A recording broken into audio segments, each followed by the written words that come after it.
bidang produksi serta penjualan berbagai jenis jajanan pasar tradisional yang banyak diminati oleh masyarakat sekitar. Kondisi UMKM saat ini yaitu ada pesanan masuk via WA dengan dicatat di kertas sobekan tidak pernah direkam. Yang kedua adalah pembelian bahan baku dilakukan setiap 2-3 hari ke pasar pagi, sering beli berlebih karena tidak ada catatan sisa stok. Ada pengiriman ke warung diadakan pagi hari, jumlah warung dikira-kira tanpa data riwayat. Yang saja dan pembayaran warung ditagih berdasarkan produk terjual, sering lupa berapa yang sudah dikirim.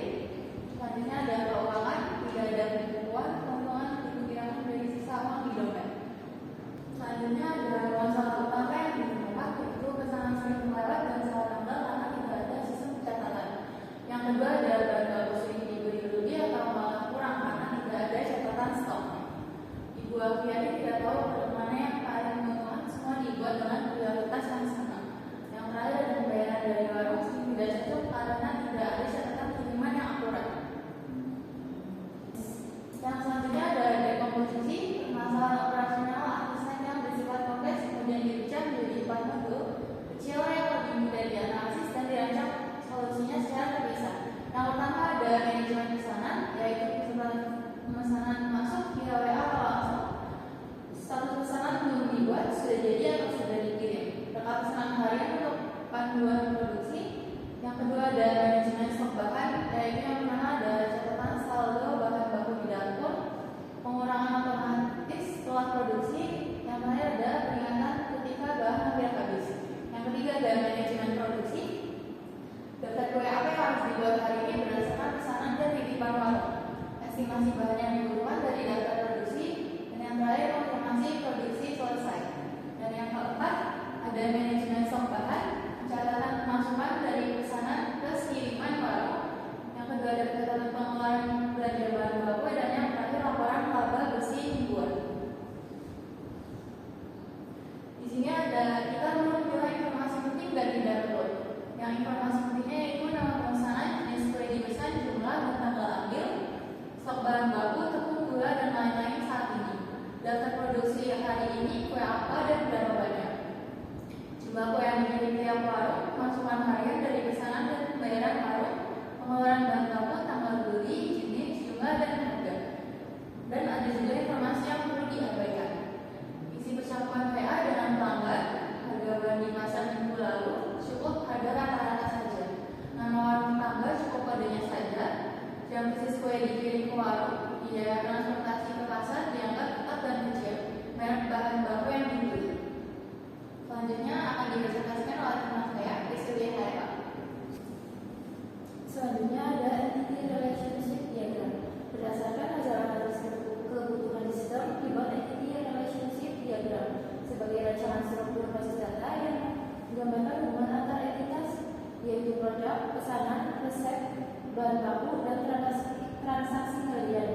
Berikut adalah entity yang pertama dan tabel produk. Ada ID produk, nama produk, harga jual, batch size, kategori, dan tabel kedua adalah bahan baku yang berisi ada ID bahasa, nama bahan, satuan, stok saat ini, stok minimum, dan harga beli. Yang ketiga ada tabel resep yang bisa ada ID resep, ID produk, ID bahan, dan jumlah per batch. Yang keempat ada pesanan, ID pesanan, pemesan, nomor telepon, tanggal pesan, tanggal ambil, dan status jumlah. Yang terakhir ada transaksi harian. Ada ID transaksi, tanggal, ID produk, jumlah terjual, total pemasukan, channel, dan catatan.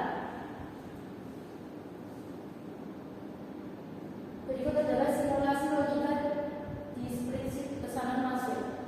Ada ID pesanan, nama pesanan, jenis kue, jumlah, dan tanggal ambil, status. Berikut adalah simulasi logika di spreadsheet.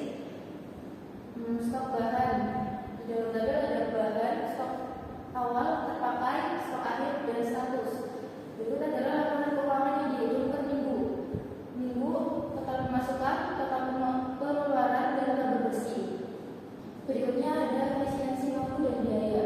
Yang pertama ada pencatatan pesanan otomatis hilangkan risiko kertas sobekan gerak atau pesanan kelewat, memangkas waktu rekap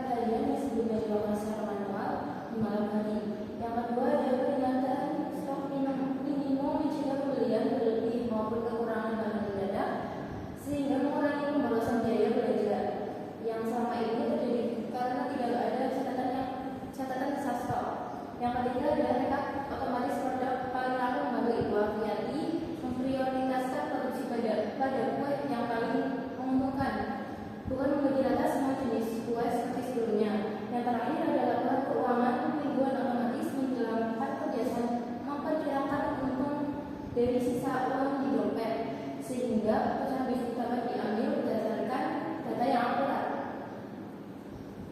Selanjutnya ada potensi skalabilitas.